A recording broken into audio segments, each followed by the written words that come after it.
So, the Sony Xperia 1 Mark II is finally in. It took me a bit to get it, but this is a phone that I was really looking forward to using. It's a device I really wanted to see, and of course I really want this to do well, but of course we have to wait and see how it performs with day-to-day use. Here are some specifications of course that we see on the back, like of course the size optics, that's something interesting, and the triple camera setup that doesn't go for the highest megapixel count, something that, well, I think is a good thing. Anyway, the first thing that you see when you open it is of course your device itself. It's pretty much something that we already know from Sony. It's the longer display ratio. It's a pretty similar design to what Sony has already done. Sadly, however, we don't have the interesting colors that we had like on the XZ3. I feel like the black, the white and of course that weird purple just aren't it for me. And it is very reflective, so fingerprint magnet, here we go. We of course get our manuals and whatnot. I never read this. As you can see with how I handle them, I don't really care for them. And of course when we open the next part, we see that we get a free headphone set. We of course get our charger, USB-C to USB-C, so that's actually quite nice. But other than that, the unboxing in itself is nothing really special. So I've been using the Sony Xperia 1 Mark II for a day now, and so far my impression is that the phone itself seems, well, good. I don't have any issues with it. It is fast. It's really nice in the hand because it's of course a slimmer design than something like the Samsung Galaxy S10 that I've been using most of the time.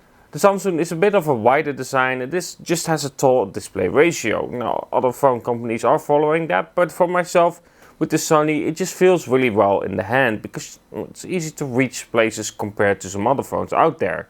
Next to that, I really like the flat display on this one. It does make it look a bit older, if that makes sense, and less sleek, but for myself I don't have any issues with that. Next to that, I do like that there is no cutout. You just have your display and then of course the camera is separate from that. You just have a bezel where that is held in. In that bezel as well you do have your dual speaker on front, and so far the audio, well, it's pretty good. I do feel like it lacks something that makes it sound full. I'm not sure how to describe it better, but it just lacks a little bit of audio quality and the fullness of it.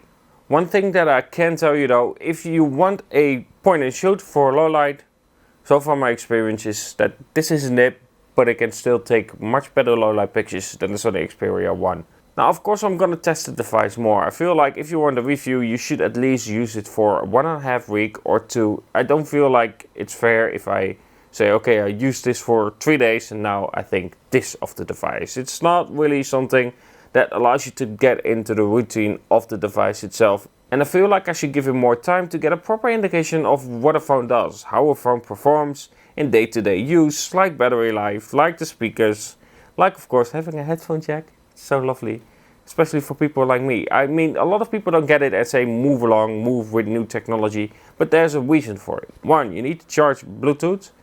I forget that. I'm closeted in my head. I forget to charge my Bluetooth headsets.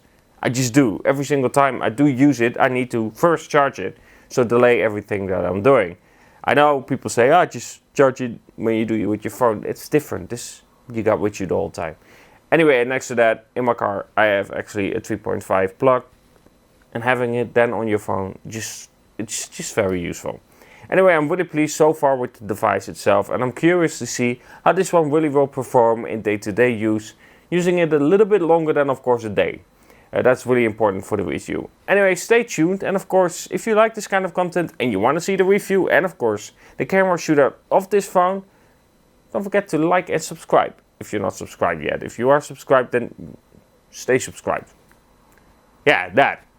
Anyway, have a good one and talk to you guys in the next.